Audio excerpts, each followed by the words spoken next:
Hello everyone, मैं सचिन गुप्ता आपका बहुत-बहुत स्वागत करता हूं। इस वीडियो में हम आरटीपी सितंबर 25 फाइनेंशियल मैनेजमेंट को आप लोगों को कंप्लीट कराएंगे। जिन बच्चों के एग्जाम्स अभी सितंबर में है या उसके आने वाले बाद के अटेम्प्ट में है, उन लोगों के लिए वीडियो बहुत यूजफुल होने वाला है। इसमें हम सारे क्वेश्चन आप लोगों के साथ डिटेल में डिस्कस कर रहे हैं। आइए कनेक्ट कीजिएगा अब से।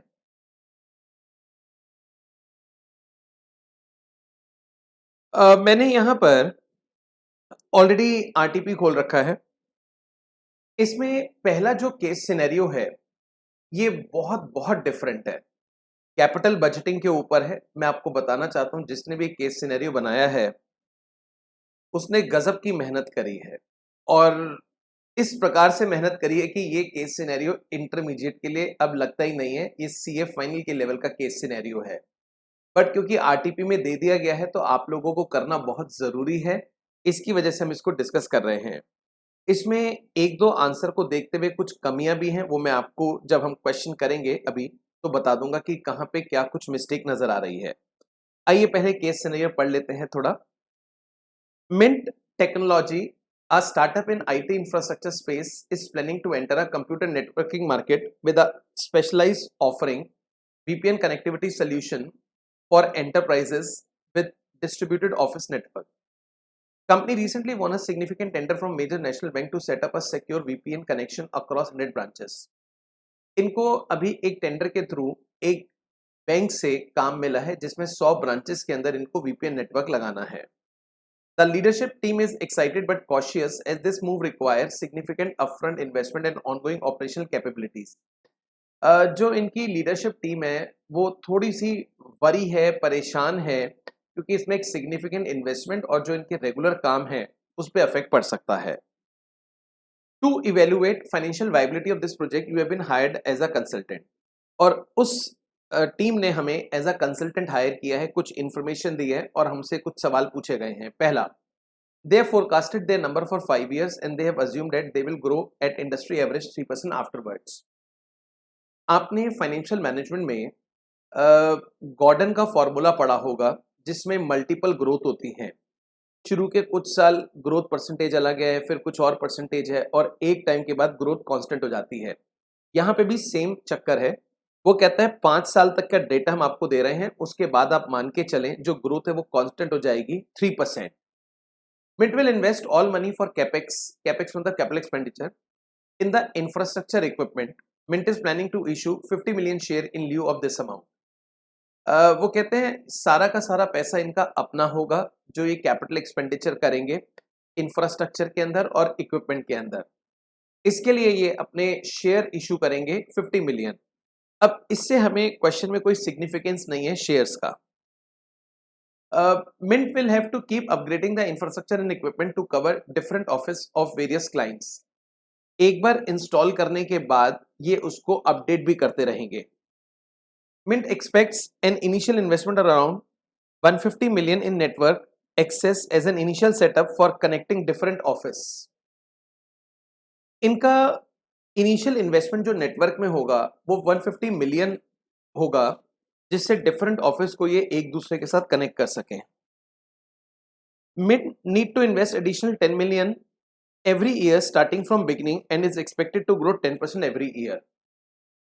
ये लोग 150 मिलियन नेटवर्क में इनिशियल इन्वेस्ट करेंगे। Apart from this 10 million from beginning till 5th year ये इन्वेस्ट करेंगे, बट इसमें 10-10% की ग्रोथ होती रहेगी। The equipment investment varies with number of branches office. This varies with time and currently it is 0.1 million per office. जो equipment लगेगा वो as per office as per branch लगेगा और अभी वो 0.1 मिलियन है। Initially Mint has won a tender of 100 branches of a bank is expecting to grow 30% for next 5 years. अभी उनको 100 ब्रांचेस का ऑफर मिला है, इसके बाद 30% ग्रोथ होगी एवरी ईयर, यानी कि नेक्स्ट ईयर ये ब्रांचेस 100 से बढ़ के 130 हो जाएंगी। अकॉर्डिंगली ये आगे बढ़ता रहेगा 30% के according. Mint is expecting to have maintenance cost of 10% for equipment and 15% for network. ये इनका एक तरह से एक्सपेंस हो गया, जिसमें मेंटेनेंस होगी इक्विपमेंट और नेटवर्क की। To handle all this current man power is 1 million. ये करंट मैन पावर है। करंट मैन पावर का मतलब जब इनके पास 100 ब्रांचेस हैं, ये तब की मैन पावर है। सपोज करें अगर ब्रांचेस बढ़ती हैं तो मैन पावर रिक्वायरमेंट भी इंक्रीज हो जाएगी। Mint has entered into an agreement with local authority and agreed to share 5% of revenue with the same. जब हमने इसके आंसर को देखा तो वहां पे हमें पता चला ये 5% नहीं है, 15% है। मतलब जो कैलकुलेशंस उन्होंने दे रखी है वो 15% के अकॉर्डिंग दे रखी है। तो ये एक करेक्शन है, आप कर सकते हैं इस केस सिनेरियो के अंदर। म्यूनिसिपैलिटी के साथ ये 15% रेवेन्यू शेयर करेंगे। Mint is expecting to generate revenue of 0.5 million per office. एक ऑफिस से 0.5 मिलियन।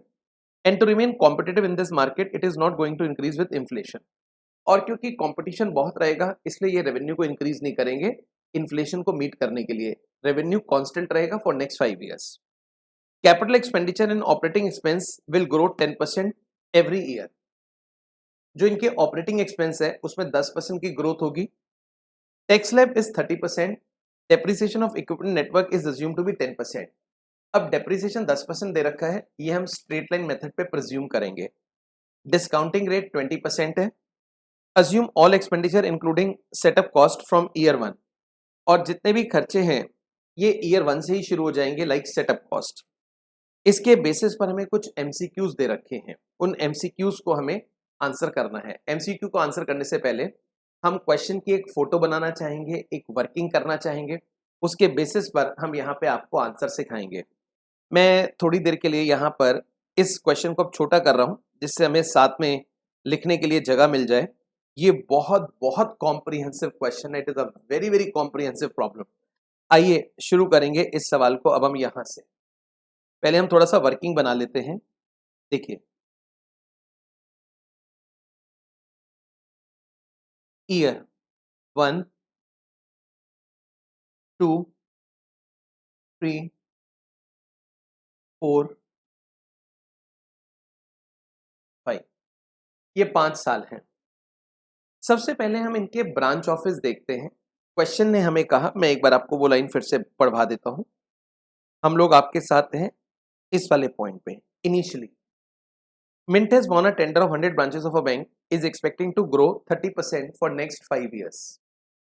30% for next 5 years। तो एक बार यहाँ पे वापस चलते हैं और लिखते हैं ब्रांच।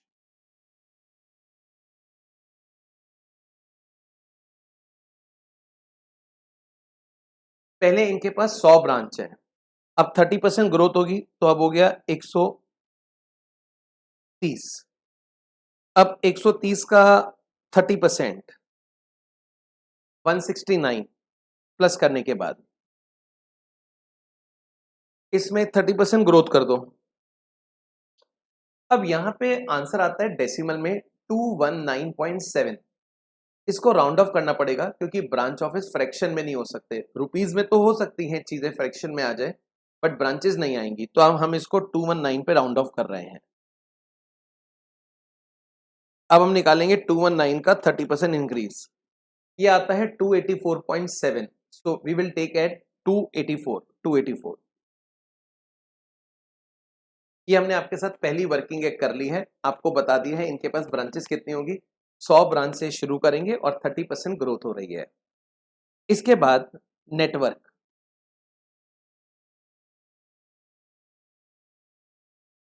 ये लोग नेटवर्क में इन्वेस्ट करेंगे। नेटवर्क वाली बात मैं आपको लेके चलता हूं, कौन से पॉइंट में दे रखा है वो यहां पर है। Mint expect initial investment of 150 million. सारा क्वेश्चन मिलियन में है तो हम इसको मिलियन में ही लिखते रहेंगे। In network access and initial setup cost for connecting different office, mint need to invest 10 million every year starting from beginning and is expected to grow 10% every year। 10% her year grow करेगा। तो एक तरह से यहां पे तो हो गया 150 मिलियन। मैं MN इसके साथ नहीं लिख रहा, मान के चलिए मिलियन में है। उसके अलावा 10 मिलियन एवरी ईयर, मैं एक बार आपको यहां दिखा देता हूं क्या लिखा है। Invest additional 10 million every year starting from beginning and is expected to grow 10% every year. और हर साल 10% से ग्रो करेगा। तो इसको हम कैसे डील कर सकते हैं, देखिए मैं यहाँ पे लिख रहा हूँ 10, क्योंकि इसने 10 मिलियन बोला है, इसने 10 मिलियन बोला है एवरी ईयर, बट साथ में बोला है expected to grow 10% every year. तो यहाँ पर 10% ग्रो करने के लिए 1 प्लस 0.10 पावर 1 कर दिया। जैसे आप इंटरेस्ट निकालते हैं उस हिसाब से यहाँ कैलकुलेशन की जा रही है। अब जो पैसा थर्ड ईयर में लगेगा उसमें 2 बार ग्रोथ होगी, एक 1 से 2 ईयर, एक 2 से 3 ईयर, क्योंकि 10% ग्रोथ एवरी ईयर हो रही है। तो यहाँ पर हम 10 मिलियन इन्वेस्ट कर रहे हैं हर साल, बट जो ईयर 3 में करेंगे उसमें ग्रोथ होके अमाउंट इतना हो जाएगा। इसी तरह नेक्स्ट ईयर यहाँ पर ट्रिपल ग्रोथ होगी, 1 to 2 year, 2 to 3 year, 3 to 4 year, क्योंकि 10% ग्रोथ हर साल हो रही है। तो यहाँ 3 और इधर 4। अब एक बारी अगर मैं इसका टोटल करूं तो ये हो गया 160, ये 11 आ गया। नेक्स्ट देखते हैं 12.1, नेक्स्ट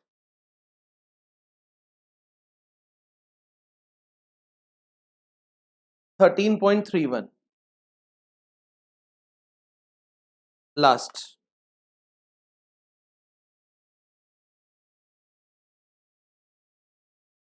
14.641। मेरे पास इसका एक तरीका और भी था, वो मेरी बात आप ध्यान से सुनिएगा। जैसे स्टार्टिंग में 10 मिलियन इन्वेस्ट किया, अब उसका 10% ग्रोथ कर दो। आप 10 में 10% जोड़ेंगे तो ईयर 2 में 11 आ जाएगा।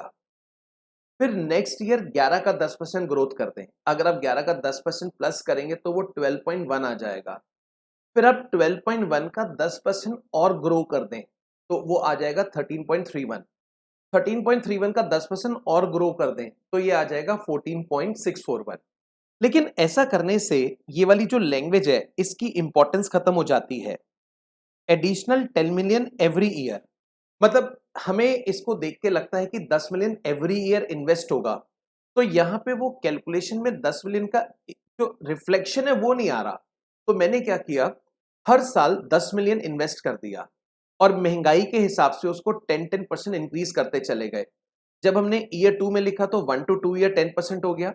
जब मैंने ईयर 3 के नीचे लिखा तो 2 to 3 10% और इंक्रीज हो गया। इस तरह से अब मैं जानना चाहूंगा यहां पर कि मेरी क्यूमुलेटिव इन्वेस्टमेंट कितनी है नेटवर्किंग के अंदर, क्यूमुलेटिव इन्वेस्टमेंट, क्योंकि मेरे को हर साल डेप्रिसिएशन चार्ज करना है ना, इस वजह से तो मैं इसका क्यूमुलेटिव निकाल लेता हूं। फर्स्ट ईयर में 160 है, ऑब्वियसली इसके ऊपर 10% लग जाएगा। नेक्स्ट ईयर में 11 और इन्वेस्ट हो गया तो ये फिगर हो गई सॉरी लैक्स नहीं आएगा, 160, ये लैक्स हटा देते हैं, एल हटा देते हैं, ये हो गया 171। अब 171 में 12.1 प्लस किया 183.1, 183.1 में 13.31 प्लस किया 196.41, इसमें 14.641 प्लस किया 211.051, ये आ गया हमारा आंसर। आई होप यहां तक आप मेरी बात समझ गए होंगे। एक बार आप इसको देख लें फिर आगे लेके चलते हैं।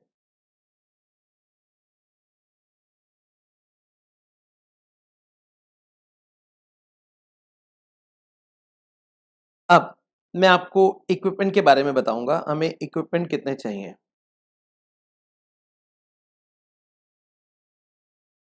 इक्विपमेंट देखिए, क्वेश्चन ने इक्विपमेंट के बारे में हमें जो एडजस्टमेंट दी है वो ये दी है, the equipment investment varies with number of branch, यानी कि ब्रांचेस के अकॉर्डिंग ये वेरी करेगा। This varies with time and currently it is 0.1 million per office. एक तो नंबर ऑफ ब्रांचेस के अकॉर्डिंग और एक टाइम के अकॉर्डिंग वेरी करेगा। अब एक ब्रांच का 0.1 है, एक ब्रांच का 0.1 है, एंड क्वेश्चन कहता है दिस वेरीज विद टाइम, ये टाइम के साथ वेरी करता है। कैसे? यहाँ पे लिखा है capital expenditure operating expense will grow 10% every year. 10% हर साल ग्रो करेगा कैपिटल एक्सपेंस। अब इक्विपमेंट में जो इन्वेस्टमेंट हो रही है वो कैपिटल एक्सपेंस ही तो है। ऑल्दो हमने नेटवर्किंग में भी 10% ग्रोथ करा है, बट वो लैंग्वेज हमने यहीं से पकड़ ली है, it is expected to grow 10%। ये बात ऊपर भी दे रखी थी और ये बात नीचे भी दे रखी है। नेटवर्किंग का तो हमने कर लिया। अब इक्विपमेंट में एक ब्रांच का 0.1 बिलियन है और उसमें हर साल 10% की ग्रोथ है। तो हम कैसे करेंगे मैं आपको यहां पे लेके चल रहा हूं, आप देखिएगा जरा। इधर हमारी 100 ब्रांचेस थी, तो 100 ब्रांचेस की इन्वेस्टमेंट हो गई 0.1 के हिसाब से। फिर यहाँ पे हमारी 30 ब्रांच और आई, उसमें इन्वेस्टमेंट हमने कर दी इतनी। फिर यहाँ 39 ब्रांच और आई, क्योंकि 130 से 169 हो गया, 39 ब्रांचेस में हमने कर दिया 0.1। फिर 169 से 219 हो गया, तो ये सीधा 50 ब्रांचेस बढ़ गई इनटू 0.1। और लास्ट में 219 से 284 हो गया, आई थिंक ये 65 आता है। 284 minus 219, yes it is coming 65। तो 65 ब्रांचेस और इंक्रीज हो गई इनटू 0.1। लेकिन क्वेश्चन के हिसाब से 10% इन्फ्लेशन एवरी ईयर है, 10% इंक्रीज एवरी ईयर है। अब यहां पर 10% इंक्रीज कैसे होगा? पावर 1। अब जो ईयर 3 है इसमें 2 बार इंक्रीज होगा, क्योंकि ईयर 1 से 2 10%, फिर ईयर 2 से ईयर 3 10%, क्योंकि क्वेश्चन ने बोला है 10% एवरी ईयर। तो यहां पर ये 10% इंक्रीज हो गया, यहां पर 10% इंक्रीज हो गया, और यहां पे भी 10% इंक्रीज हो गया। जो लास्ट ईयर उसमें 4 बार इंक्रीज होगा, 1 to 2, 2 to 3, 3 to 4, 4 to 5। अब चेक करते हैं ये कितना आंसर आता है। ये तो आ गया 10। Next 30 into 0.1 into 1.1, 3.3। Next 4.719,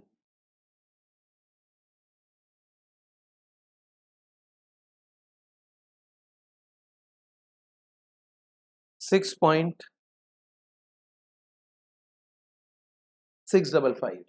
next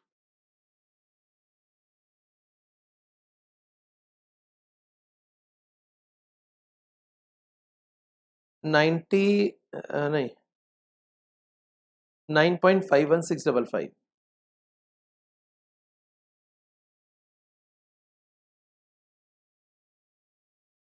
अब इसमें हम कर देते हैं क्यूमुलेटिव इन्वेस्टमेंट इक्विपमेंट में, क्यूमुलेटिव। तो पहली फिगर तो आ गई 10, दूसरी आ गई 13.3,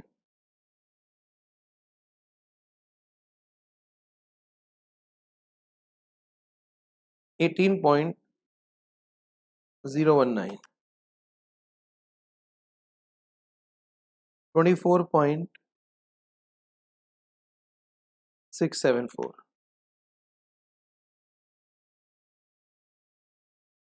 34.19065। ये हमने यहाँ पे क्यूमुलेटिव इन्वेस्टमेंट लिख दी, क्योंकि डेप्रिसिएशन इक्विपमेंट के ऊपर भी लगेगा और वो 10% दे रखा है। अब जैसे जैसे इक्विपमेंट में इन्वेस्टमेंट बढ़ेगी तो 10% हमारा डेप्रिसिएशन इंक्रीज करेगा। अब मैं आपको लेके चलता हूँ आगे, maintenance cost.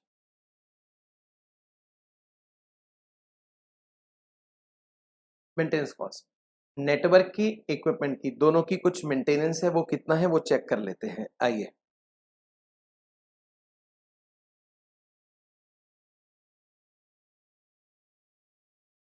Network maintenance cost कितना, देखिए क्वेश्चन हमें बोला है यहां पर Mint is expecting to have maintenance cost of 10% for equipment and 15% for network. Network की जो मेंटेनेंस कॉस्ट है वो 15% है। अब आपको लेके चलते हैं कैलकुलेशन के अंदर। हमने क्यूमुलेटिव नेटवर्क निकाल रखा है। जैसे फर्स्ट ईयर में हमारे पास नेटवर्क था 160 का, तो 15% लग गया। सेकेंड ईयर में नेटवर्क इंक्रीज हो गया क्योंकि हर साल हम आपने देखा था 10-10 मिलियन इन्वेस्ट कर रहे हैं, तो 171 हो गया।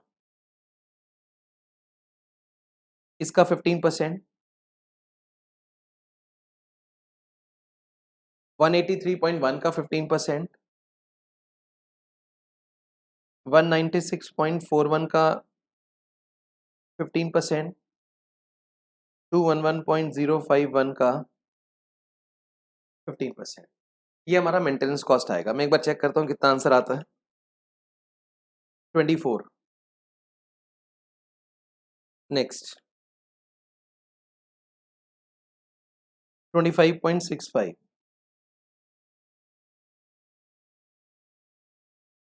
183.1 into 25, 15%, 27.465,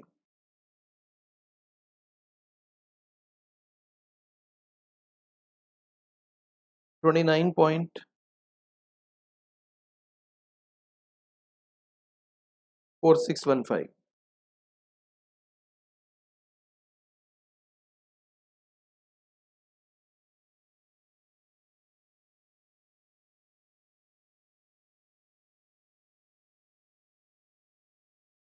31.65765।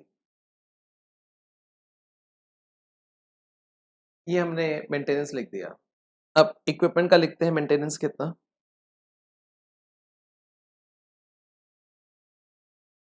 इक्विपमेंट का मेंटेनेंस 10% था। एक बार अगर आप देखना चाहें फिर से चेक कर सकते हैं। Mint is expecting to have maintenance cost of 10% for equipment and 15% for network. अब इक्विपमेंट का 10% है,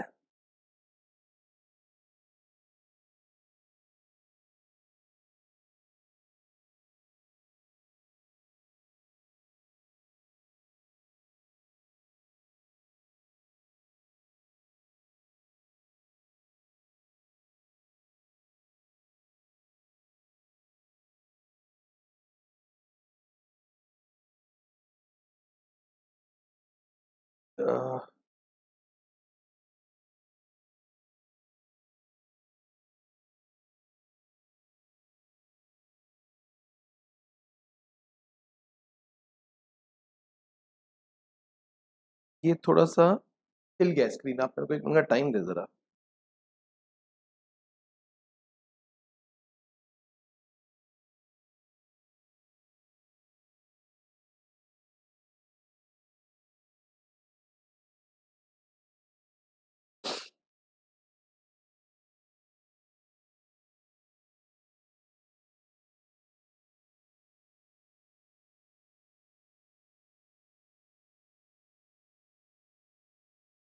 चलो ऐसे ही लिख लेते हैं फिर, थोड़ा गैप आ गया। एनीवेज, इक्विपमेंट में 10% है।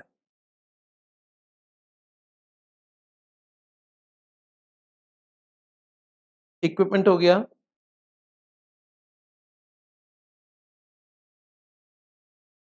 10, इसका 10%।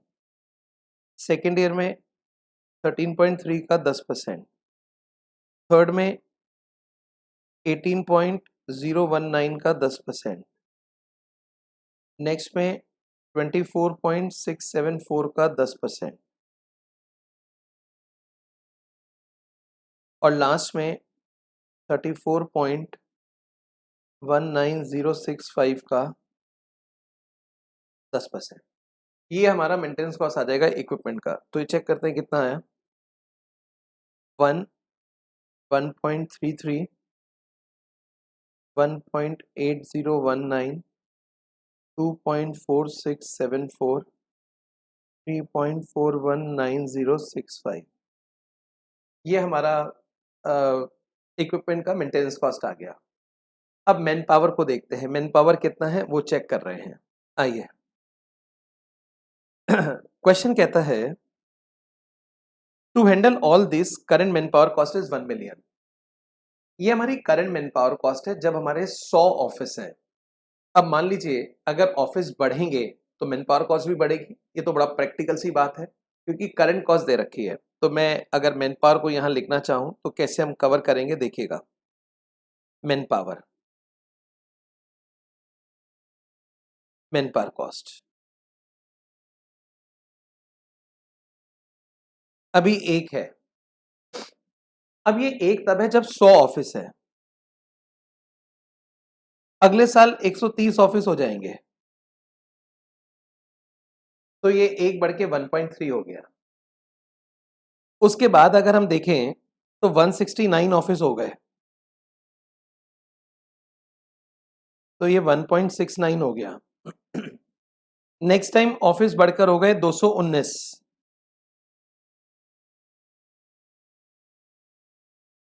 2.19 और लास्ट में हो गए 284। तो ये आ गया 2.84। ये हमारी एक तरह से मैन पावर कॉस्ट है। बट क्वेश्चन ने कहा है जो ऑपरेटिंग कॉस्ट है, ऑपरेटिंग कॉस्ट उसमें 10% इंक्रीज होगा। ऑपरेटिंग एक्सपेंस का मतलब हो गया मैन पावर। मैन पावर से रिलेटेड जो खर्चा उसमें 10% इंक्रीज होगा एवरी ईयर। अब यहां पर इनटू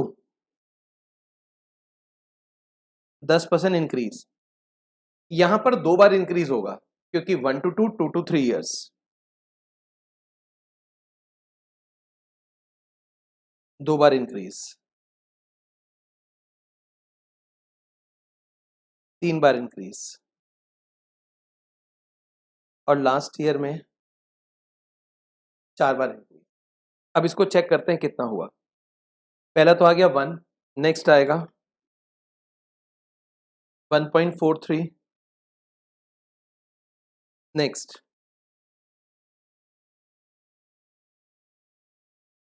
2.0449,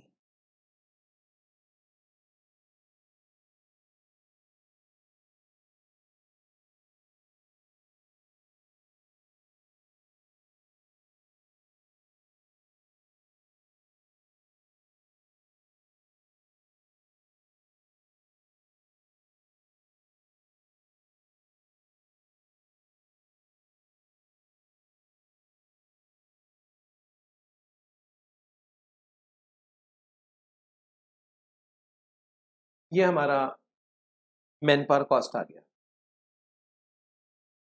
अब छोटा सा एक लाइन छोड़ के मैं लिखूंगा रेवेन्यू।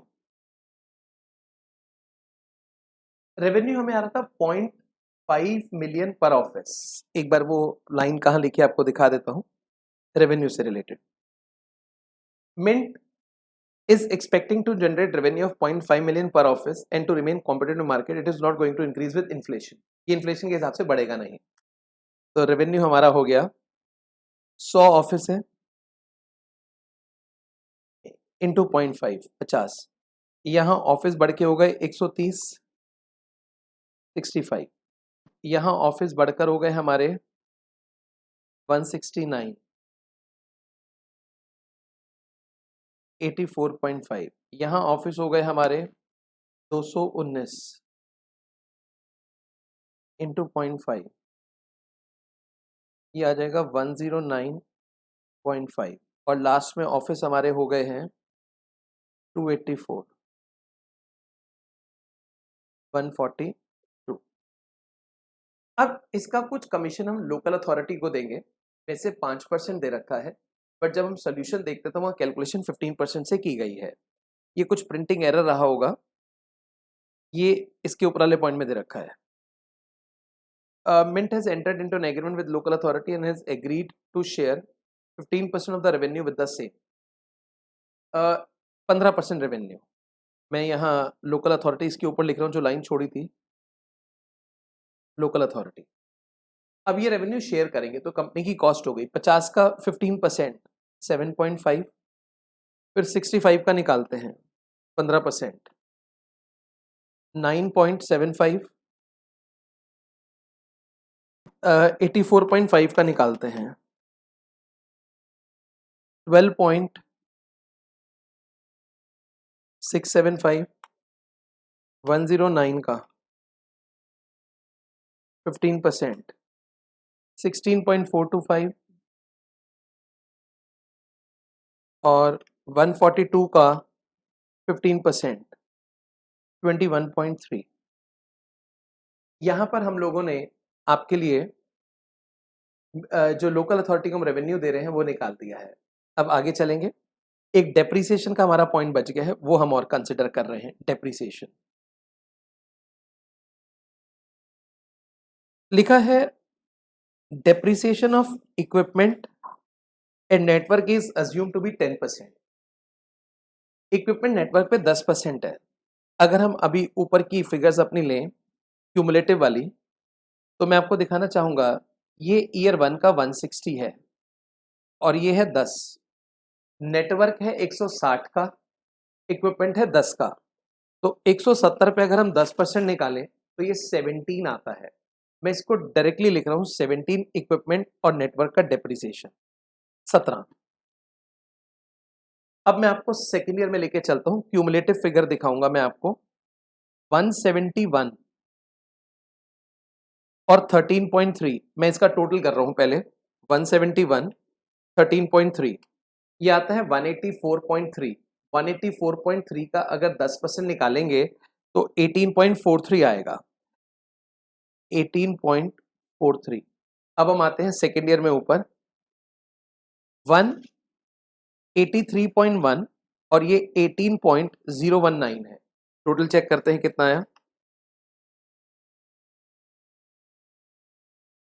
इसका 10% 20.119, तो यहां पे आंसर आएगा 20.119। ऊपर चल रहे हैं, फोर्थ ईयर कंसिडर करेंगे। 196.41, 24.674,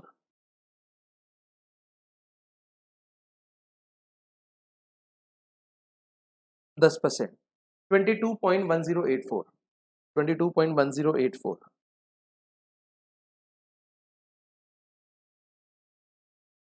ये आंसर आ गया। थोड़ा ऊपर चलते हैं, इन दोनों का टोटल करते हैं। 34.19065 प्लस 211.051, इसका 10% निकाला, 24.524165। ये डेप्रिसिएशन आ गया। अभी तक अगर आप देखेंगे तो हमने सारी वर्किंग्स कर ली हैं। कुछ वर्किंग और जो हम जनरली करते हैं वो और कर लेते हैं।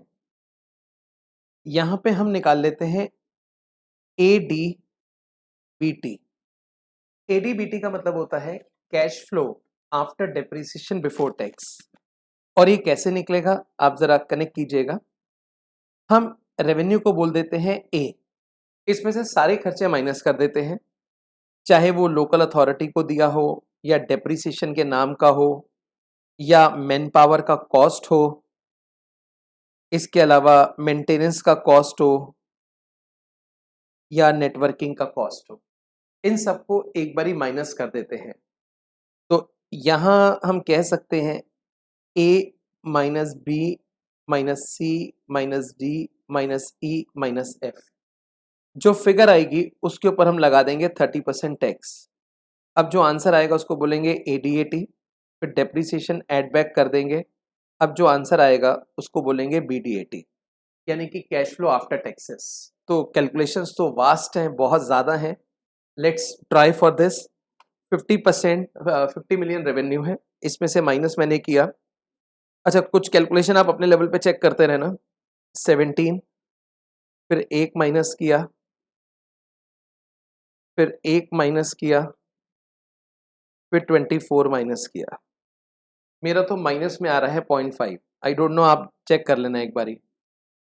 माइनस 0.5, इसके ऊपर टैक्स सेविंग होगी 30%, तो ये आ जाएगा प्लस 0.15। यहाँ पर आ जाएगा माइनस 0.35, अब डेप्रिसिएशन देखते हैं कितना है। डेप्रिसिएशन था 17, वो प्लस कर देंगे तो ये आ जाएगा 16.65। ये हमारा BD80 निकल कर आ गया है। अब मैं आपको यहां से आगे लेके चलूंगा। Year 2 65 minus 9.75 18.43 1.43 1.33 25.65। ये मेरा प्लस में आ रहा है 8.41 8.41 प्लस में आ रहा है। इसके ऊपर 30% टैक्स 2.523। टैक्स पे करने के बाद 5.887 और हमारा डेप का अमाउंट था 18.43, वो प्लस कर दिया। सारी कैलकुलेशन मिलियंस में है। 24.317। अब यहाँ से ऊपर लेके चलते हैं। 84.5 minus 12.675 minus 20.111 minus 2.0449 minus 1.8019 minus 27.465 27.465 मेरा आता है 20.4013 20.4013। इस पे 30% टैक्स 6.12039। इसको जैसे माइनस किया तो आंसर आया 14.28091। डेप्रिसिएशन प्लस कर दिया 20.1119।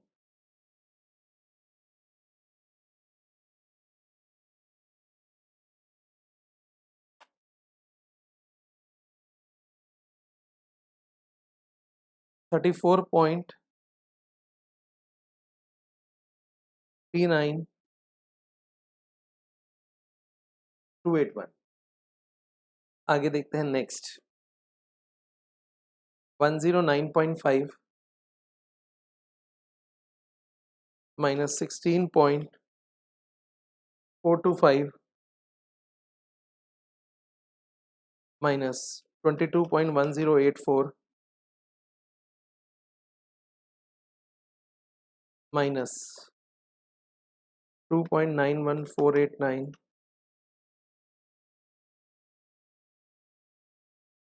2.4674 माइनस 29.4615। ये आता है 36.12281।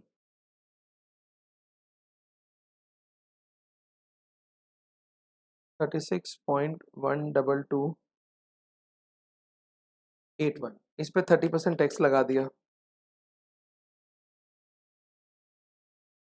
10.836843।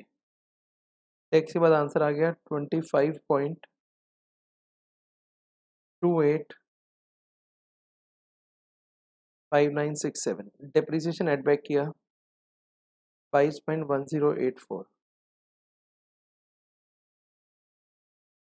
47.394367।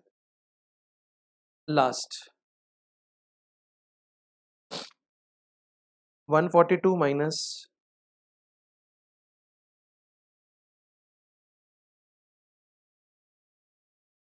524165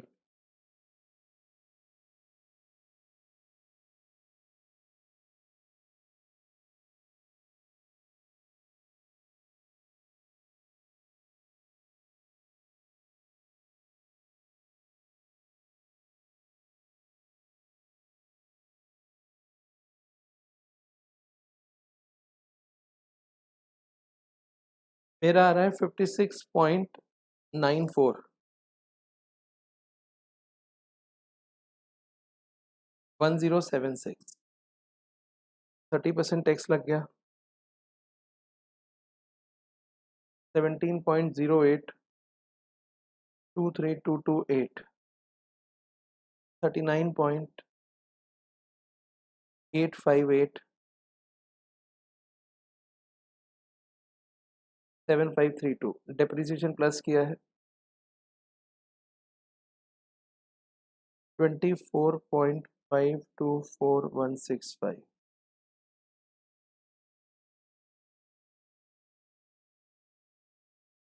64.3829 वैसे तारीफ करनी पड़ेगी जिसने सवाल बनाया है। अगर ये सवाल एग्जाम में आया तो मेरे हिसाब से पूरे 100 नंबर का होना चाहिए। अब देखिए कितना टाइम तो हमें अभी तक लग चुका है और अभी आगे कितना लगेगा ये आप देख रहे हैं और ये तब है जब आप सीख रहे हैं। अगर खुद से करने बैठेंगे तो टाइम कितना लगेगा। आइए देखते हैं क्या एमसीक्यू है।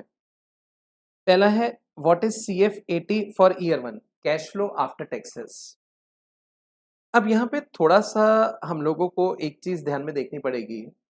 जो आंसर्स हैं ईयर 1 का हमारा आंसर है 16.65 बट अगर आप देखेंगे तो इनमें से किसी से मैच नहीं करता है।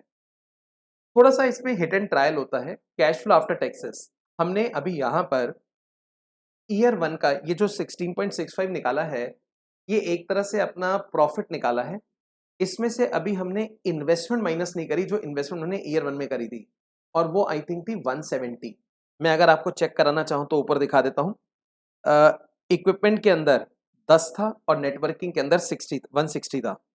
अगर आप ये आउटफ्लो हो रहा है और ये इनफ्लो है, एक तरह से ये इनफ्लो है। अगर मैं अपना आउटफ्लो भी यहाँ पे माइनस कर दूं 170 तो मेरा नेट आ जाएगा कि नेट कैश कितना आ रहा है या जा रहा है 170 माइनस 16.65 तो मेरा आंसर आएगा 153.35। जो आंसर आएगा माय आंसर विल बी 153.35। अब देखते हैं ये इधर कौन से आंसर से मैच कर रहा है 153.35। सो इसका आंसर जो है वो हो गया आंसर 1। इसी तरह से क्वेश्चन पूछता है what is cash flow after tax for year 5। Year 5 का कैश फ्लो आफ्टर टैक्स बताना है। ये मैं आपको थोड़ा सा मौका दे रहा हूँ करने के लिए। आप जरा करके देखिए कितना आता है कैश फ्लो आफ्टर टैक्सेस।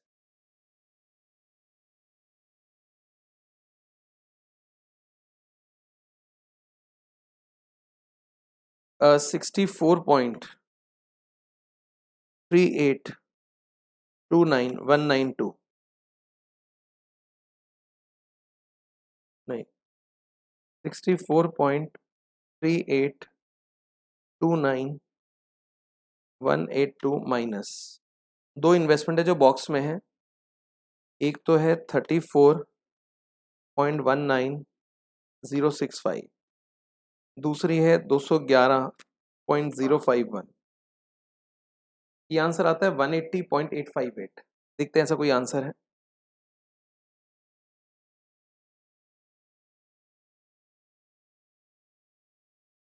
नहीं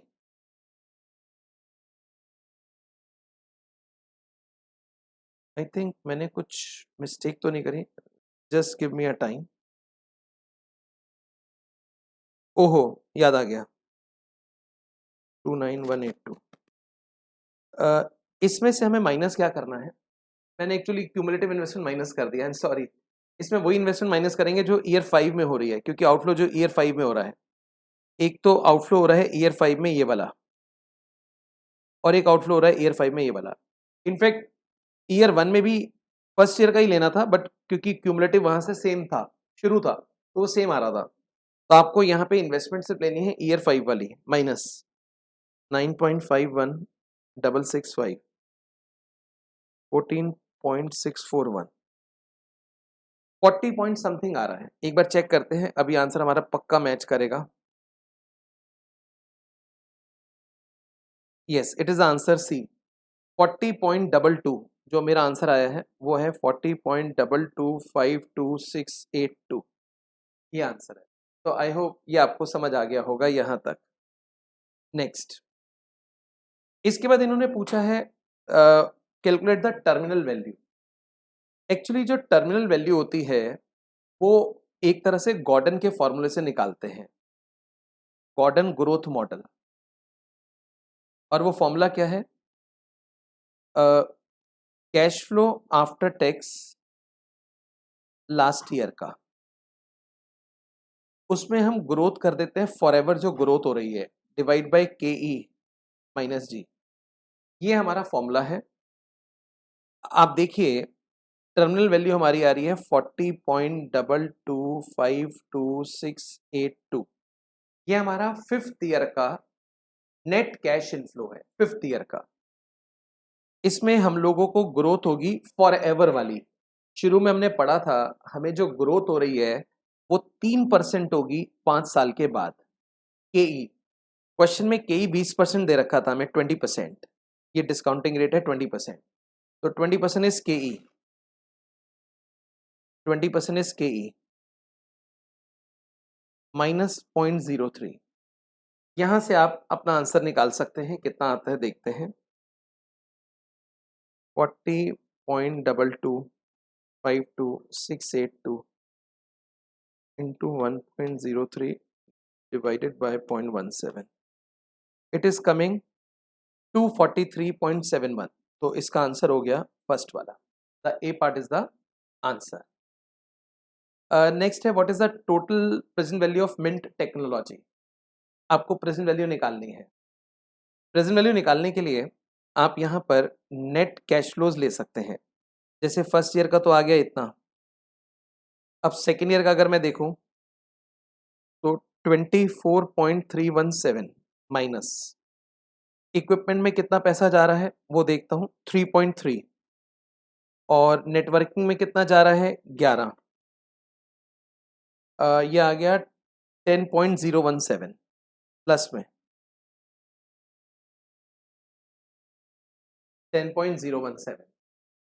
इसके बाद नेक्स्ट 34.39281 माइनस कितना जा रहा है हमारा 4.719 माइनस 12.1 17.57381। ये फिगर आ गई। नेक्स्ट देखते हैं 47.394361 माइनस 6.655 13.31 27.42 9361। और लास्ट हमने अभी निकाला था 2 मिनट पहले 40.2252 682 ये था। अब क्वेश्चन कहता है एनपीवी निकाल के दीजिए 20% पे। तो 20% के फैक्टर्स कितने होते हैं?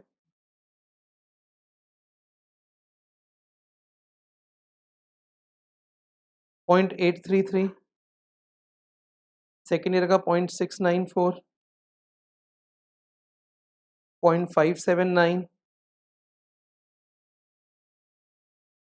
0.482,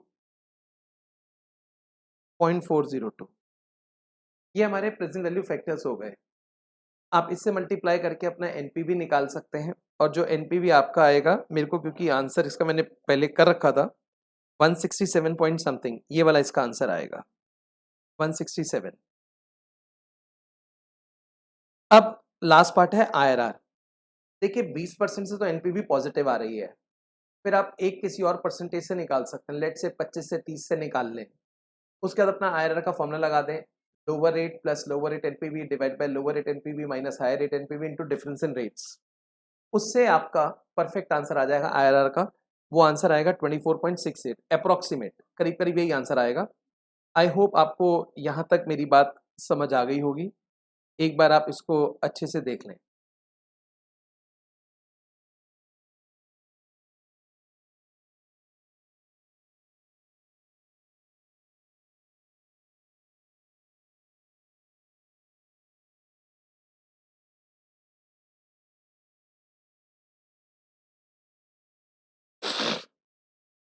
क्लियर है यहाँ तक आपको?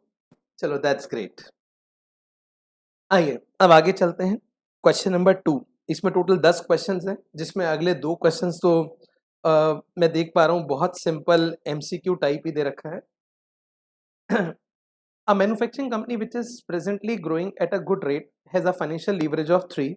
Its present borrowings are, जो DFL है वो 3 है।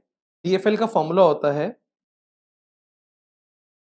EBIT बाय EBT और EBIT divided by EBIT minus interest.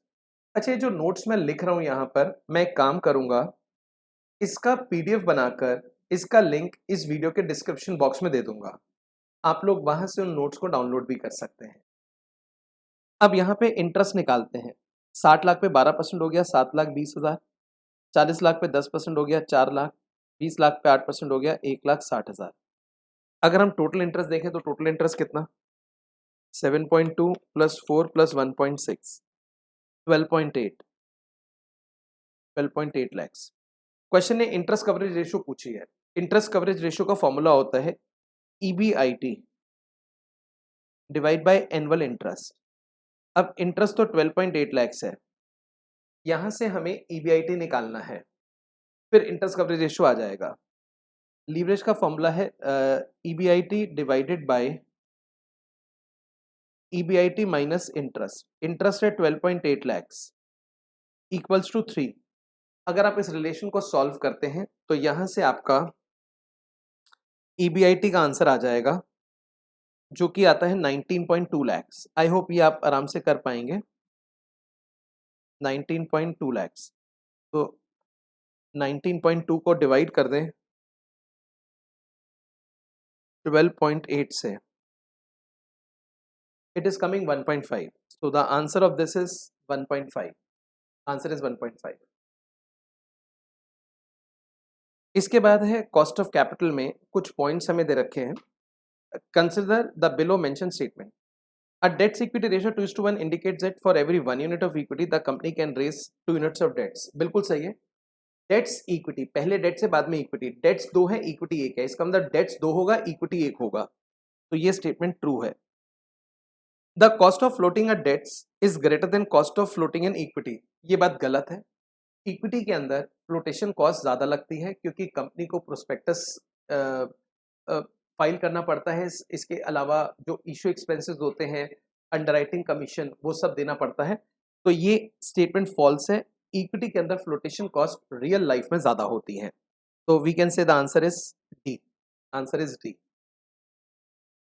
Next question descriptive शुरू हो गए हैं डिवीजन बी करके, ये रेशियो का क्वेश्चन है। क्या लिखा है, Jamunapati limited has furnished the following ratio and information relating to the year ended 31 March 24। हमें सेल्स दे रखा है 70 लैक्स। इसके बाद return on net worth, rate of income tax, share capital to reserve, current ratio, inventory turnover, COGS, interest on debentures. यहाँ से debenture का amount तो निकाल ही सकते हैं। 1,05,000 इंटरेस्ट है और 15% इंटरेस्ट हम पे करते हैं, तो इंटरेस्ट ऑन डिबेंचर होगा 7 लैक्स। फिर है रिसीवेबल पेबल्स, ऐसे करके calculate operating expense for the year ended and prepare a balance sheet. Balance sheet में मैं डिबेंचर्स लिख देता हूँ 7 लाख, रिसीवेबल पेबल्स में ऊपर से ले लेता हूँ 3 लाख 3 लाख।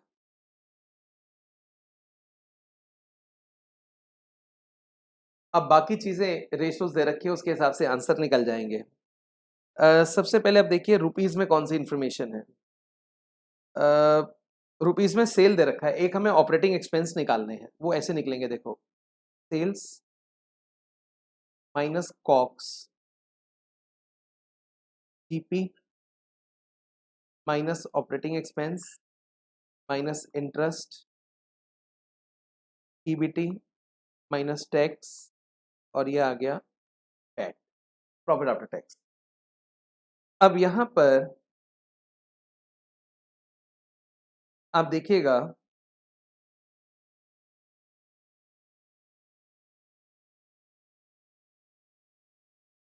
क्वेश्चन में सेल्स कितनी है, 70 लाख, सेल्स है 70 लाख। साथ में क्वेश्चन ने कॉग्स दिए है 24 लाख, तो 24 अगर हम कॉग्स माइनस कर दें तो जीपी आ जाएगा। 70 में से 24 हटाओ, 46 लाख। इंटरेस्ट 1,05,000 है, इंटरेस्ट 1,05,000 है। अब एक रेशो देखो, क्वेश्चन में हमें दे रखी है net profit to sales, sale का 7%। जो नेट प्रॉफिट रेशो होती है आमतौर पे वो नेट प्रॉफिट आफ्टर टैक्स होता है। तो 70 लाख का अगर मैं 7% निकालूं तो 4.9 लैक्स आता है। 70 का 7%, 4.9 लैक्स। अब क्वेश्चन में टैक्स हमें दे रखा है 30%। इसका मतलब जो 4.9 लैक्स है ये 70% है, क्योंकि 100 रुपए प्रॉफिट, 30 रुपए सरकार को टैक्स दे दिए तो बचा 70, तो दिस इज 70%। तो ये फिगर आ गई 7 और टैक्स आ गया 2.1। अब आप ये बैलेंसिंग फिगर के तौर पे निकाल सकते हैं, 46 माइनस 1.05 माइनस 7, 37.95।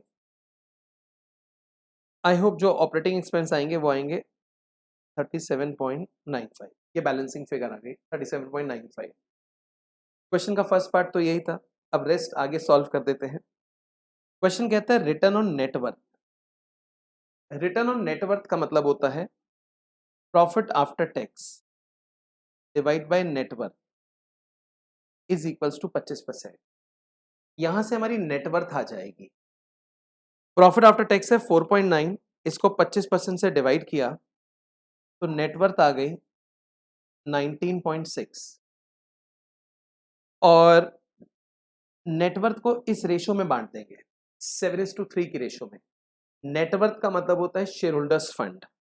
तो 19.6 इसका टोटल दोनों का 19.6 है, जो 7:3 की रेशो में डिवाइड किया जा सकता है। आपकी लायबिलिटी साइड का टोटल आ चुका है 29.6। ऑब्वियसली इस साइड भी 29.6 होगा। रेस्ट चीजें अब हम और निकाल सकते हैं। एक हमें रेशो दे रखा है inventory turnover. Inventory turnover ratio का फॉर्मूला होता है COGS divide by average stock. अब क्योंकि ओपनिंग स्टॉक नहीं है तो एवरेज का मतलब हो गया क्लोजिंग स्टॉक। कॉग्स है 10, सॉरी इन्वेंट्री टर्नओवर 10, कॉग्स है 40 lakh divide by closing stock. आप देख सकते हैं जो क्लोजिंग स्टॉक आएगा वो 2,40,000 आएगा। Closing stock will be 2,40,000। इसके अलावा यहां पर एक हमें दे रखा है करंट रेशो 2। इससे भी हम कैलकुलेशन कर सकते हैं। देखिए current assets by current liabilities is equal to 2। Current liability तो सिर्फ एक है, वो है पेबल्स, और वो है 3 लाख इज इक्वल टू 2। तो करंट एसेट कितना हो गया, 6 लाख। अब ये टोटल 6 लाख है तो कैश बैलेंसिंग फिगर हो गया 60,000 और यहाँ पे 23.6 फिक्स एसेट बैलेंसिंग। इस तरह के क्वेश्चन बहुत पॉपुलर हैं जिसमें बैलेंस शीट वगैरह बनानी होती है। आई होप आपको ये बात यहाँ तक समझ आ गई होगी। अब हम इधर से आगे मूव कर सकते हैं। Next question is cost of capital. देखते हैं क्या लिखा हुआ है। Lavanya limited wishes to raise an additional finance of 20 lakhs for meeting investment plan. It has 4,20,000 in form of retained earning available for investment purpose. Further detail are as follows. इनको 20 लाख रुपया चाहिए। अब पहले पॉइंट में डेट्स इक्विटी मिक्स दे रखा है और वो क्या है 3:7, यानी कि 20 लाख में 6 लाख का डेट्स 14 लाख का इक्विटी। अब 14 लाख की इक्विटी में रिटेन अर्निंग हमें ऑलरेडी दे रखा है कितना, 4.2 लैक्स। तो बचा हुआ हो गया इक्विटी शेयर कैपिटल, जो कि आंसर आएगा 9.8 लाख, 9.8 लाख। सेकेंड पॉइंट में कॉस्ट ऑफ डेट्स, 360 तक डेट्स के रेट अलग हैं, 360, और उसके बाद रेट अलग है। अगर हम 6 लाख में से 360 हटा देते हैं तो ये बन जाता है 2.4। अब हमें केडी निकालना है।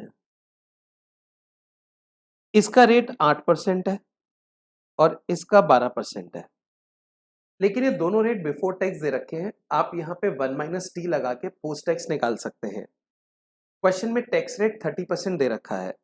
ये क्वेश्चन भी आप देखेंगे, ये क्वेश्चन भी अगर आप देखेंगे तो हमारी बुक के अंदर ही है। 1 - टी कर दिया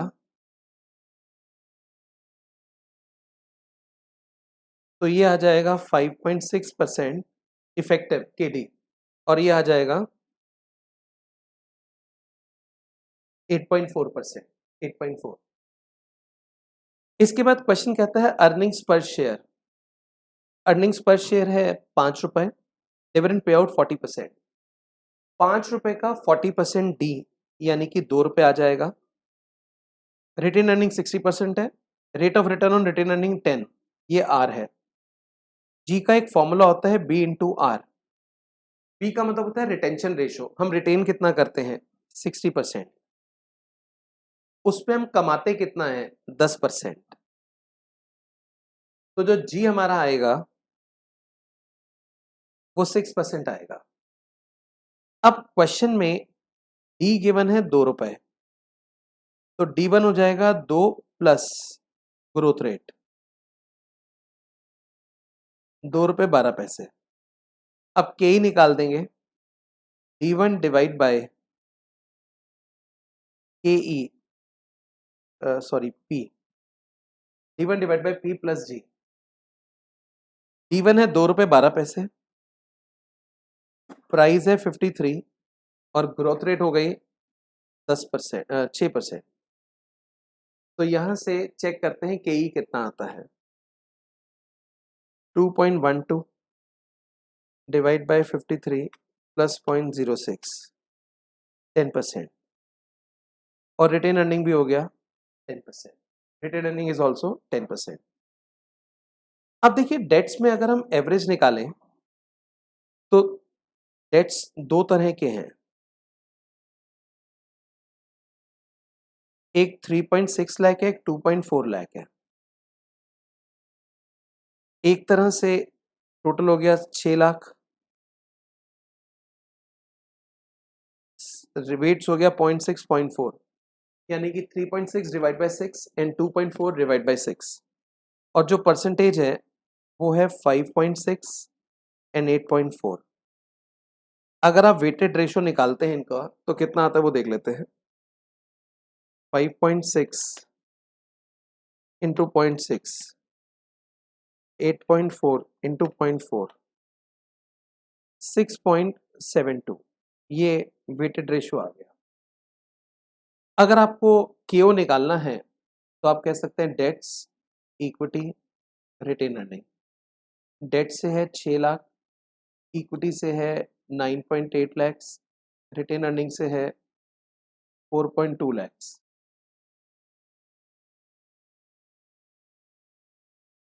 और कॉस्ट, पहले वेट निकलेगा फिर कॉस्ट, ये टोटल आ गया 20 लाख।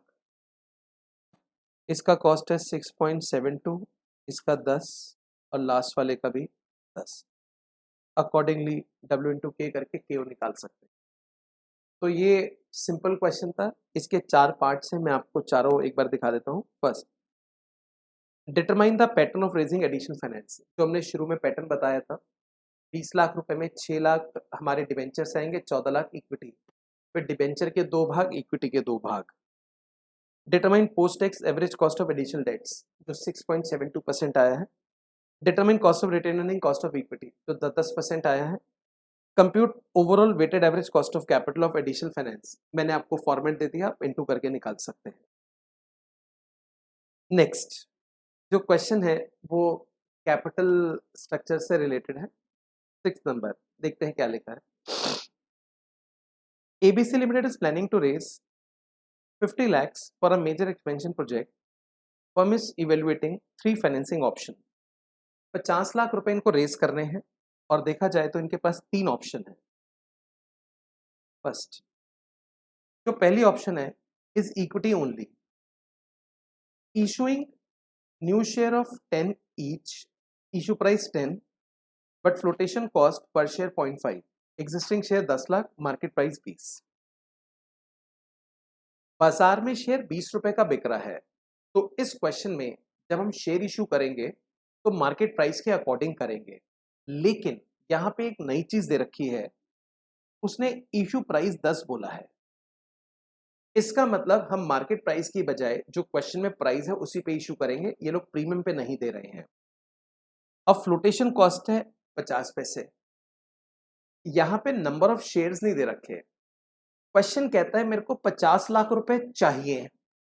अब 50 लाख रुपए अगर चाहिए तो शेयर कितने इशू करें? ऐसे केस में एक शेयर 10 रुपए का है, लेकिन जब घर पर आएगा, कंपनी में आएगा तो 9.5 रुपए आएंगे, क्योंकि 50 पैसे तो फ्लोटेशन में लग जाएगा। इसका मतलब एक शेयर हमें 10 रुपए नहीं 9.5 रुपए देता है। तो आप बताइए मेरे को कितने शेयर इशू करने चाहिए? 50 लाख को 9.5 से डिवाइड करूंगा, इससे मैं नंबर ऑफ शेयर्स निकाल लूंगा और इतने शेयर इशू करूंगा तो मेरे को पैसे आ जाएंगे। शेयर आ रहे हैं 526,316। इतने शेयर अगर मैं इशू करूंगा तो मेरे को पूरे 50 लाख रुपए आएंगे। सेकेंड ऑप्शन है डेट्स फाइनेंसिंग। बोरो कर लो डेट्स 12% इंटरेस्ट पे 50 लाख। फ्लोटेशन कॉस्ट है 2% ऑफ फेस वैल्यू, जो भी डेट्स होगा उसका 2% फ्लोटेशन रहेगा। Lender imposes the debts covenant limiting interest coverage ratio to a minimum of 2.5%, 2.5।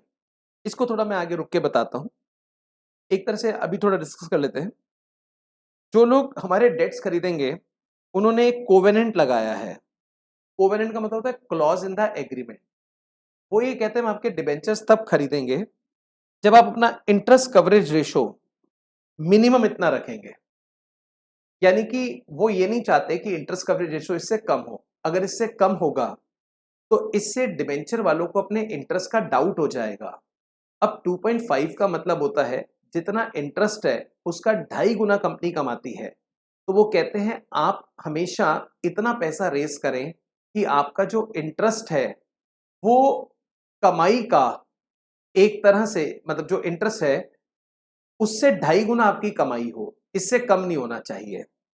लेकिन 2% इसमें क्या लग रहा है? Flotation cost.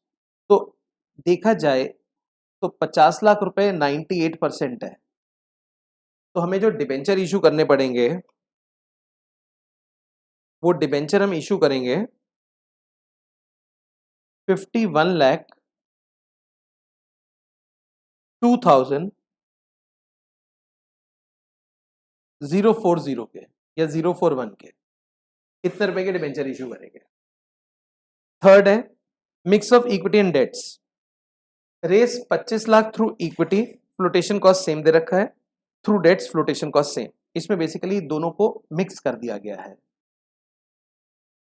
यहां पर इक्विटी के थ्रू होगा 25 लाख डिवाइड बाय 9.5, तो नंबर ऑफ शेयर्स आ जाएंगे 263,158। नंबर ऑफ शेयर आ गए। डेट्स 25 लाख बाय 98%, कितने रुपए?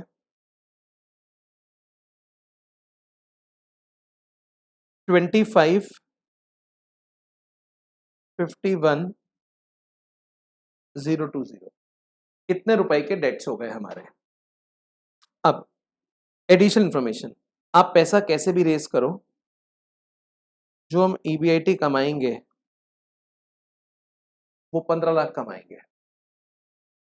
कॉर्पोरेट टैक्स है 30%, एग्जिस्टिंग शेयर है इतना, risk free rate, market return, beta. यहां से मैं बगैर कुछ जाने के ही निकाल रहा हूं। सीएपीएम मॉडल होता है RF plus RM minus RF into beta. Risk free return है 6%, RM return on market portfolio 14% minus risk free into beta, तो के ही निकल जाएगा। क्यों निकाल रहा हूं ये तो आगे जाके देखूंगा। 15.6, ये के हमारा निकल कर आ गया 15.6। आगे चलते हैं। From the above information calculate net proceed of each financing method after flotation cost and determine number of new share issue. I think ये हमने पहला पार्ट कर दिया है। Second, for debts option check if interest coverage ratio complies with the covenant, वो मैं देख लेता हूं। यहां पर इंटरेस्ट का अमाउंट निकालना है। पहले केस में तो बनेगा नहीं, सेकेंड केस में देखते हैं। 51,02041, इसके ऊपर 12% इंटरेस्ट है। इंटरेस्ट का अमाउंट आ रहा है 51,02041 612245।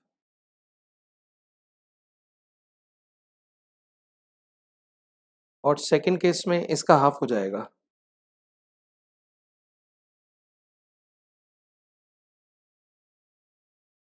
306,122.5। मेरे को इंटरेस्ट कवरेज रेशियो निकालना है। EBIT divide by annual interest, EBIT divide by annual interest. Second case में देखते हैं।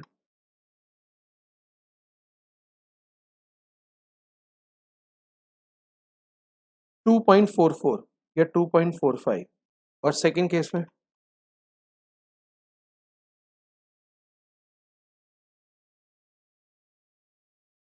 4.9। देखिए सेकेंड केस तो मेरे को लगता नहीं पॉसिबल हो पाएगा, क्योंकि इन्वेस्टर्स डिबेंचर्स खरीदेंगे ही नहीं, क्योंकि उसमें जो इंटरेस्ट कवरेज रेशियो है वो 2.5 से कम आ रही है। नेक्स्ट ऑप्शन में ठीक ठाक है। Compute EPS under each option, EPS निकालना है। ईपीएस तो ऑलरेडी निकल ही चुका है। देखिए ये ईबीटी आ जाएगा, मैं कैलकुलेट नहीं कर आपको हिंट दे दें, ये ईबीटी आ गया। इसके ऊपर आप टैक्स लगा देना 30%, ये ईएटी आ गया। अब इसको नंबर ऑफ शेयर से डिवाइड कर देना। 10 लाख शेयर हमारे पहले थे, तो टोटल हो जाएगा 15,26,316। यहाँ 10 लाख शेयर ही रहेंगे, और लास्ट केस में हो जाएगा 12,63,158। आपका ईपीएस निकल जाएगा। EBIT minus interest is EBT, उस पर 30% टैक्स ईएटी, ईएटी को नंबर ऑफ शेयर से डिवाइड करना is the EPS. Last part है कंप्यूट वैक under each option considering impact of flotation cost on capital raised. अब जैसे पहले केस में वैक निकालने के लिए हम लेते हैं सोर्सेस, अमाउंट, वेट, ए, डब्ल्यू इंटू के। पहले केस में इक्विटी शेयर कैपिटल, पहले केस में equity share capital equity share capital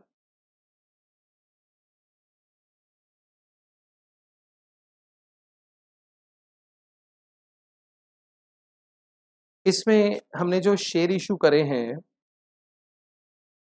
526,316 करे हैं।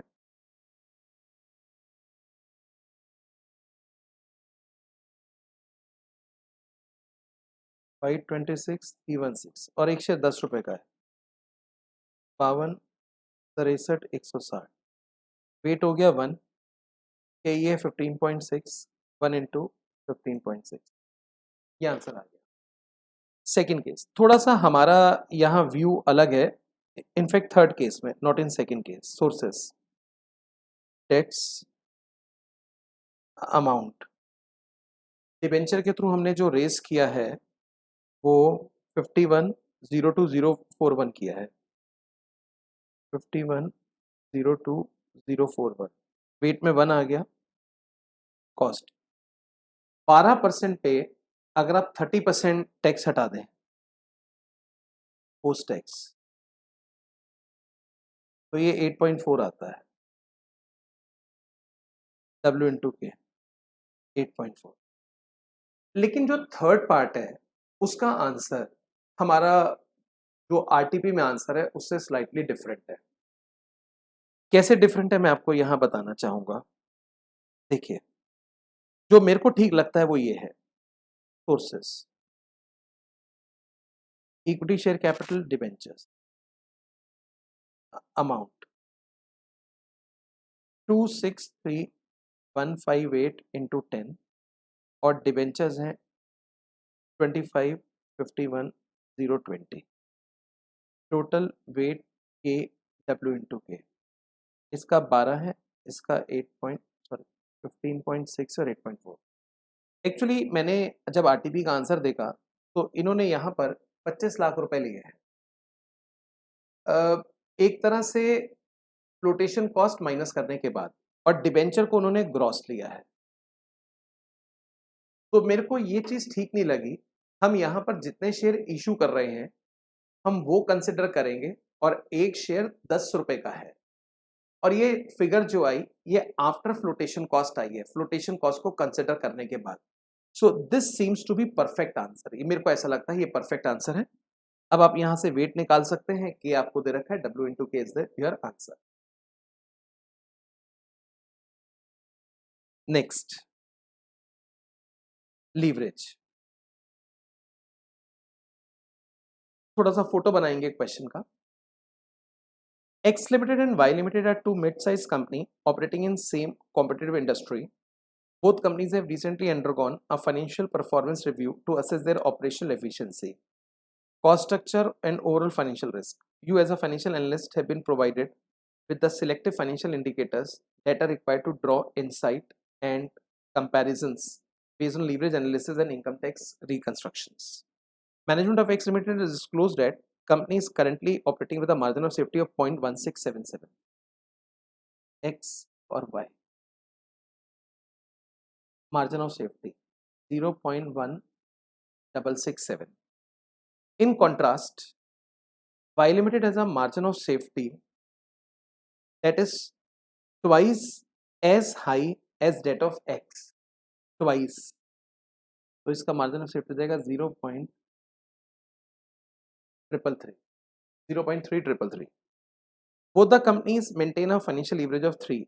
दोनों का DFL कितना है? 3. And variable cost ratio are 60 and 40. VC ratio 60 and 50.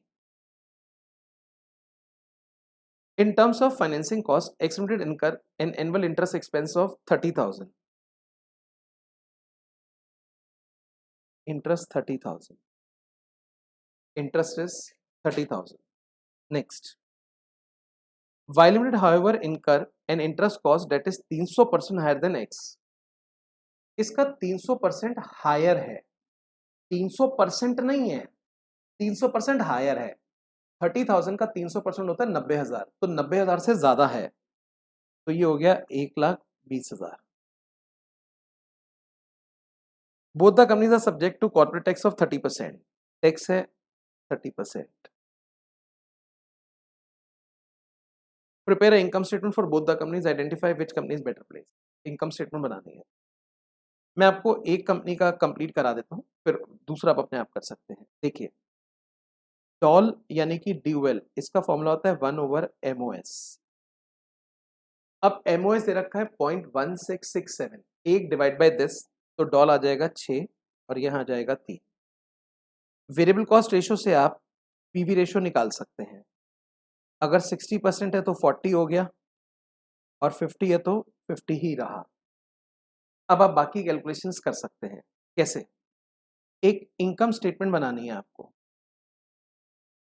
Cell minus variable cost, contribution, fix cost, EBIT, interest, EBT, tax, EAT. आपको 2 leverage दे रखी हैं। पहले डीएफएल ले लेते हैं। इसका फॉर्मूला रहता है ईबीआईटी डिवाइडेड बाय ईबीटी। मैं ईबीटी को ऐसे लिख रहा हूँ, ईबीआईटी माइनस इंटरेस्ट। अब इंटरेस्ट हमें क्वेश्चन में दे रखा है 30,000 और डीएफएल का आंसर है 3। यहां से आपका ईबीआईटी निकल कर आएगा। अगर आप कैलकुलेट करेंगे so it will come 45,000। EBIT हो गया 45। डॉल, DOL, इसका आंसर रहता है, सॉरी फॉर्मूला इसका रहता है contribution divide by EBIT. Doll है 6 और आपने ईबीआईटी बोला 45,000। यहां से कंट्रीब्यूशन आ जाएगा 2,70,000। Contribution is 270। Now you can do the question. Interest 30,000 है, ये 15 आ गया, 30% टैक्स लग गया, ये 10,500 आ गया। 2,70,000 में से कुछ माइनस करें कि 45,000 आ जाए, तो 2,25 अगर घटा देंगे तो 45,000 आ जाएगा। अब पीवी रेशो 40% है। इसका मतलब अगर सेल 100 रुपए है तो 60 रुपए तो वेरिएबल कॉस्ट हो गई, जो बचा वो 40% है, तो यहां से सेल निकल जाएगी। 2,70,000 इज 40%, यानी कि 675 और balancing figure is variable cost which is 4,05,000। I hope यहाँ तक आपको मेरी बात समझ आ गई होगी और ये क्वेश्चन भी आप अब खुद से कर पाएंगे। आगे लेके चल रहा हूँ आपको यहाँ से। अब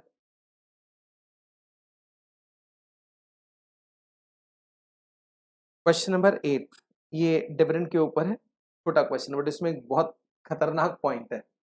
देखिए, in the month of April of the current financial year, share of Pico limited were sold for 1570।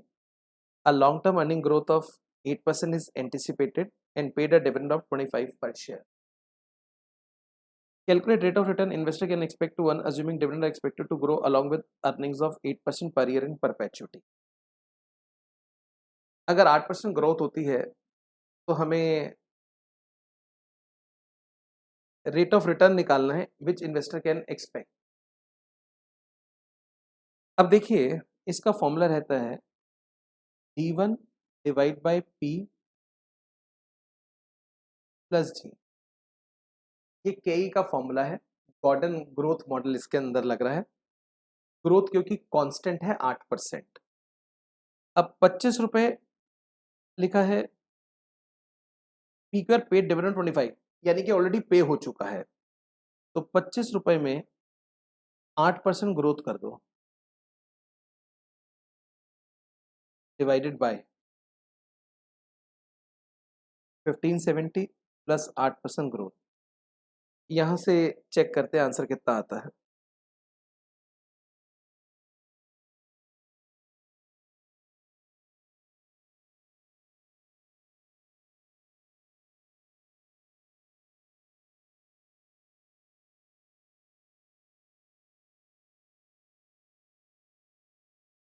Nine 9.72%।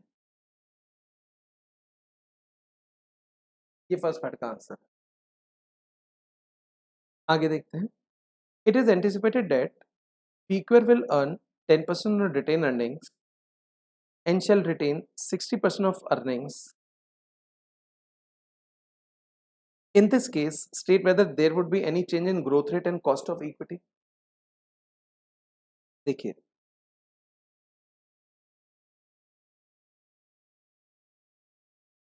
earlier, now,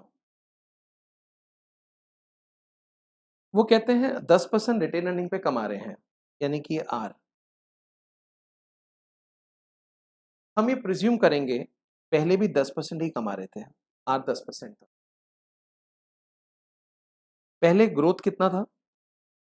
8%। यहां से हम बी निकालना चाहेंगे। बी कैसे निकलेगा देखो, बी का फॉर्मूला होता है बी इंटू आर। पहले ग्रोथ 8% थी,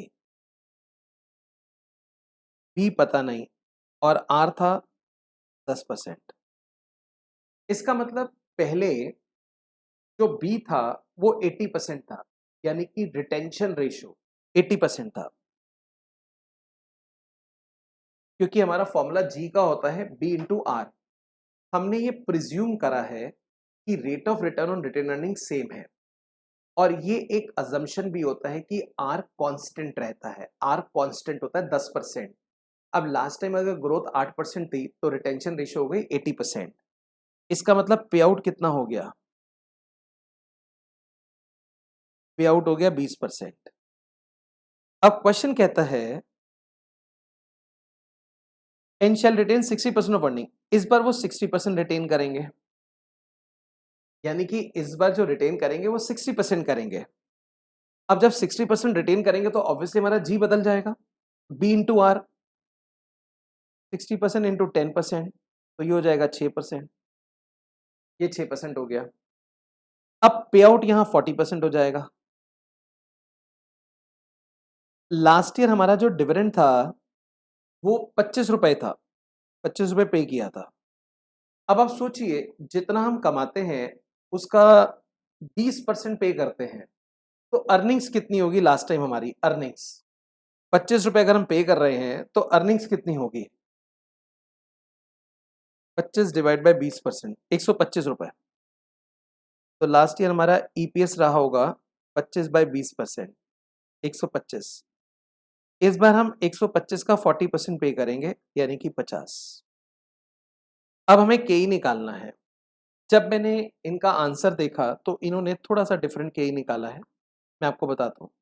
50, इसमें ग्रोथ करेंगे इतनी, मार्केट प्राइस सेम रहेगा 1570, और ये 0.06 के ही बदल जाएगा। लेकिन जो आरटीपी में आंसर दे रखा है उन्होंने ये चीज नहीं करी है। एक तरह से उन्होंने जो फॉर्मूला लिया है वो D/P प्लस जी करके लिया है, जबकि D1 होना चाहिए।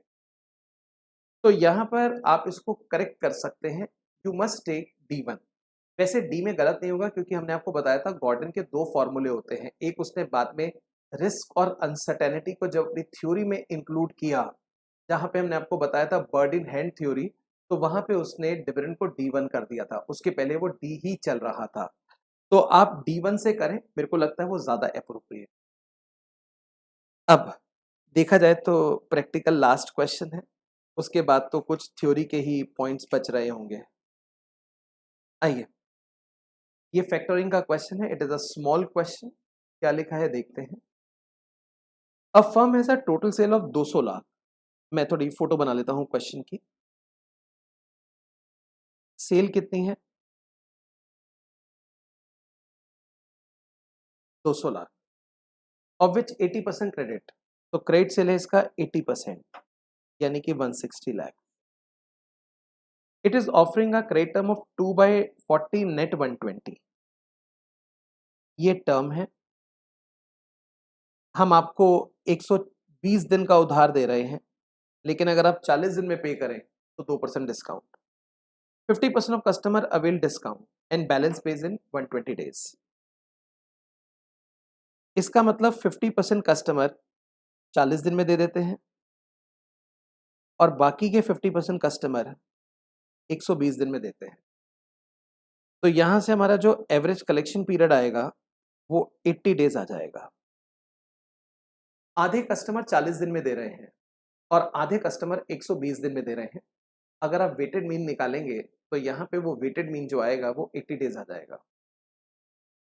Past experience indicated bad debt losses are around 1.5% of credit sale. हमें जो बेड डेट्स होता है वो क्रेडिट सेल का 1.5% होता है। 160 लाख का 1.5%,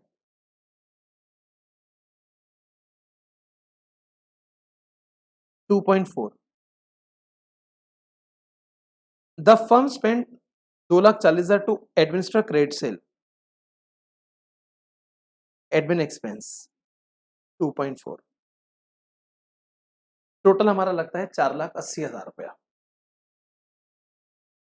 the these are avoidable as a factor is prepare to buy firms receivable. ये अवॉइड हो सकती है कॉस्ट अगर हम फैक्टोरिंग कर लें। He will charge 2% commission and he will pay advance receivable to firm at an interest rate of 18% after withholding 10% reserve. इसका क्या मतलब है? जैसे सबसे पहले हम अपने डेटर्स निकालते हैं। क्रेडिट सेल है 160 लाख, एसीपी है 80 दिन और एक साल में 365 दिन। तो यहां से पहले मैं डेटर्स निकाल लूं, कितना हो गया 160 डिवाइड बाय 365 इंटू 80। डेटर्स मेरा आ जाएगा 35.068 या 360 डेज लेना तो 360 ले लें। रीजन में इस चैप्टर में नॉर्मली अच्छा लिखा है, सॉरी आई एम सॉरी, 360 ही लेना है, sorry. 160 divide by 360 into 80, debtors हमारा आ जाएगा 35,55,000 इतना।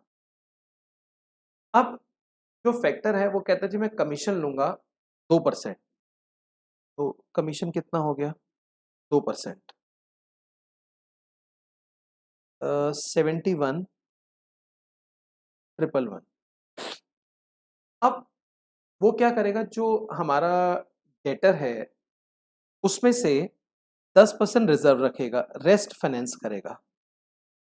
10% रिजर्व हो गया 355,555। तो एक तरह से कमीशन वो डेटर्स में से ही काट लेगा। 35,55,555 इंटू 0.9 माइनस 71,1, ये बनता है 3,128, 31,28,889। ये अमाउंट वो हमें फाइनेंस करेगा, ये अमाउंट वो हमें फाइनेंस करेगा। अब वो कहते हैं जी इंटरेस्ट लगेगा 18%, तो इंटरेस्ट निकालते हैं, कितना आया 31,28,889 पर 18% 80 दिन के लिए,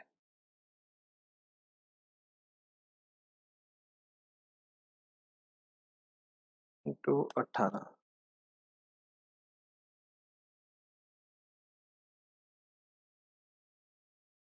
इंटरेस्ट आ रहा है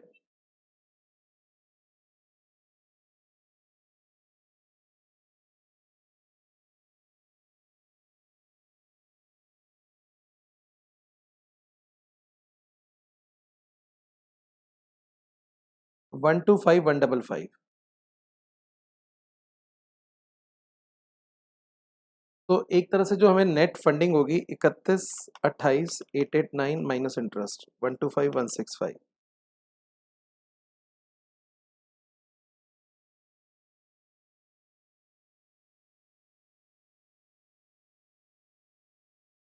three hundred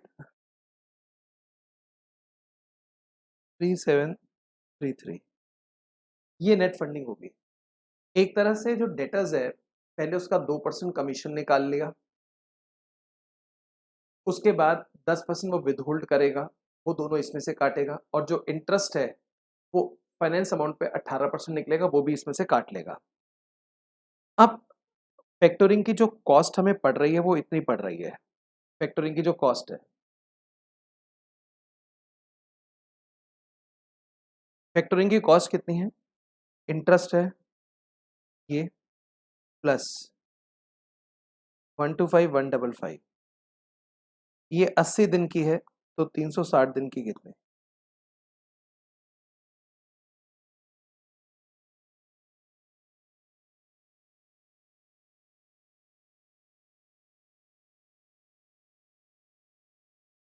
eight eight three one nine seven 883197। Factoring को ऑप्ट नहीं करना चाहिए क्योंकि इसमें हमें कॉस्ट ज्यादा बैठ रही है as compare to saving. Saving हो रही है इतनी और कॉस्ट है हमारी इतनी। तो ये ऑप्ट नहीं करना चाहिए। वैसे देखा जाए तो क्या कॉस्ट आ रहा है देखें, -4,80,000, 403,197 की एक्स्ट्रा कॉस्ट बैठ रही है, so we should not go for factoring. Question ने पूछा क्या है, देखते हैं। Determine the effective cost of factoring. Effective cost आ जाएगा, जो लास्ट कैलकुलेशन है 403,197। If the bank finance for working capital 12% interest, advise whether they should avail factoring. ये फैक्टरिंग की कॉस्ट है और नेट अमाउंट हमको आएगा 300,3733। चेक करके देखो कितने परसेंट हमें कॉस्ट बैठ रही है।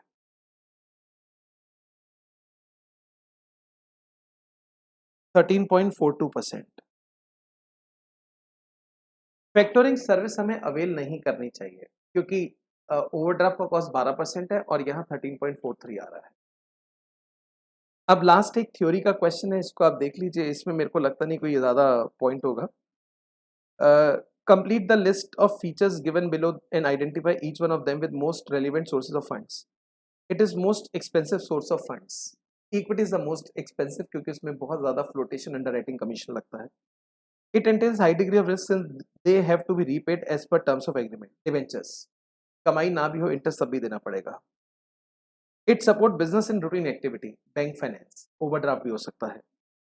Business enterprise has option to raise capital from international market, international financing. This source of finance sometimes is the last option for startup which does not qualify for bank funding. Angel financing, angel financing. Next है trade credit and bank OD are two mutually commonly used short-term financing source, but each has distinct feature. On the light of statement, show the difference between trade credit bank overdraft. देखिए trade credit जो है वो supplier देता है और bank overdraft bank देता है current account के अंदर। ट्रेड क्रेडिट आमतौर पे 15 से 90 दिन के लिए मिलता है और ओवरड्राफ्ट आप अपनी कन्वीनियंस के हिसाब से ले सकते हैं। अगर सिक्योर्ड है फिर तो ड्यूरेशन लंबी हो सकती है। ट्रेड क्रेडिट पे आमतौर पे किसी तरह का इंटरेस्ट नहीं लगता, जबकि ओवरड्राफ्ट पर इंटरेस्ट लगता है। ट्रेड क्रेडिट आपको ऑटोमेटिकली मिल जाता है एज पर प्रैक्टिस प्रिवेलिंग और आपकी रेपुटेशन गुडविल के ऊपर, जबकि बैंक ओडी के लिए आपको अप्लाई करना पड़ता है। जैसे जैसे आपका बिजनेस बढ़ता है वैसे वैसे आपको ट्रेड क्रेडिट ज़्यादा मिलता है, जबकि ओडी की एक फिक्स लिमिट रहती है। लास्ट है ABC is a manufacturing company experiencing rapid sales growth. To meet increased demand, company has started maintaining higher inventory levels and offering more generous credit terms to customer. However, its cash reserves are depleting and it is facing difficulty in paying suppliers on time.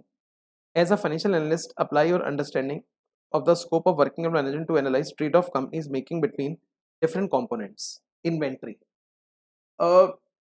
Inventory के लिए आप EOQ technique लगा सकते हैं। Receivable के लिए आप एक अच्छी क्रेडिट पॉलिसी लेकर आ सकते हैं। पेबल्स के लिए सप्लायर इवैल्यूएशन कर सकते हैं और कैश के लिए आप कैश बजट बना सकते हैं। वैसे थ्योरी हमने ऑब्वियसली डिटेल में डिस्कस करी भी है। एक तरह से देखा जाए तो ये हमारा RTP कंप्लीट हो गया है। आप हमारे साथ कनेक्टेड रहिए। हम आने वाले टाइम में और भी बहुत सारे क्लासेस इनके ऊपर लेकर आने वाले हैं। आप लोग हमारी वेबसाइट को विजिट कर सकते हैं sachinguptaclasses.com, www.sachinguptaclasses.com। आप वहाँ पे भी आपको कुछ लेटेस्ट अपडेट्स हमारी क्लासेस बुक की जानकारी मिल जाएगी। आज के लिए इतना ही। मैं साथ में अपना एक मोबाइल नंबर यहाँ पे लिख रहा हूँ। In case you people have any doubt you can WhatsApp me or call me. This is my mobile / WhatsApp number. Thank you very much. Take care. Bye bye.